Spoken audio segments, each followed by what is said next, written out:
In today's video, let me show you how to recover deleted channels inside of Microsoft Teams.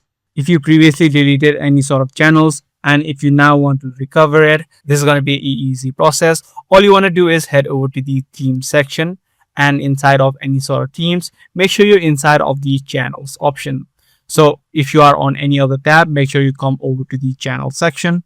And right here inside of channel, you'll have the option called more. Just need to click on this particular option. And as soon as you click on it, you can see the option which says deleted. You just need to head over to the deleted option. Once you head over to the deleted option, you can see all of the channels that you've previously deleted. If you do want to recover them, you simply need to click on the restore option. As soon as you do that, this particular channel will be recovered and will start to be viewable inside of the team section. So using this exact process, you can recover any sort of deleted channels inside of Microsoft Teams. I do hope this guide video was helpful to you. If it was, be sure to subscribe. That's going to be all for today. I'm going to see you in the next video.